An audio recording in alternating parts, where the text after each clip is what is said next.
네, 지금 밥상 물가에 영향을 주는 것은 기후위기가 맞고요. 전반적으로 한국의 모든 농업은 온대 농업에 정확하게 맞추어져 있습니다. 그 이유는 한국이 5천 년이 넘는 역사 동안 온대에 있었기 때문이에요. 그런데 지금 한국이 빠르게 아열대 기후로 들어가고 있습니다. 그래서 이 기후위기가 우리 농업에 많은 생산의 차질을 촉발하고 있고요.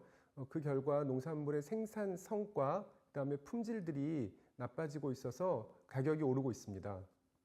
특히 올해는 그 기후 위기가 우리 농업에 어떤 영향을 주는지 가장 극명하게 그런 사례들이 많이 생겼는데요. 봄에는 사과가 열매가 달리고 꽃이 피고 열매가 달려야 되는데 그때 냉해 피해가 있었습니다. 그래서 사과 가격이 엄청나게 상승을 했고요. 그리고 여름에는 덥고 습한 30도 이상의 기온이 너무너무 오래 계속되다 보니까 그 젖소라든지 그리고 그 동물들이 많이 폐사를 했습니다.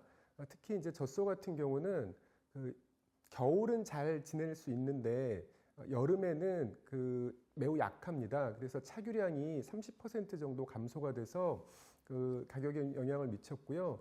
그리고 가장 그 특이했던 점은 가을의 벼의 문제입니다. 가을에 그 우리나라 벼가 중국에서 날라오는 벼멸구라는 해충이 있거든요. 이게 비례해충, 그러니까 중국에서 저기압을 타고 한국에 날라오는 해충인데 이게 원래 날라옵니다. 그러니까 매년 날라오는데 3번 정도 번식을 하고 그리고 추석 때 온도가 25도 밑으로 내려가면 자연 소멸을 하는 거거든요. 근데 올해 같은 경우는 추석 때도 30도가 넘으면서 벼멸구가 3번 지나서 4번까지 증식을 했습니다. 근데 한 번 증식을 할 때 피해 면적이 200배씩 늘어나거든요. 그래서 그 올해 우리나라 벼 전체 면적의 한 3%에서 5% 정도가 벼멸구 피해를 받으면서 쌀 생산량도 크게 타격을 받았습니다. 이처럼 그 기후변화가 우리 농업 생산에 직접적인 영향을 미치는 것은 올해가 시작이라고 할 수 있는데요. 올해뿐만 아니라 내년, 내후년이 될수록 더 큰 피해가 예상되는 그런 상황입니다. 일본의 쌀 생산량은 우리나라의 2배 정도 됩니다. 근데 2024년, 그러니까 올해 소비하는 쌀은 2023년에 생산된 쌀이잖아요. 근데 2023년에 일본의 폭염이 극심하게 왔습니다.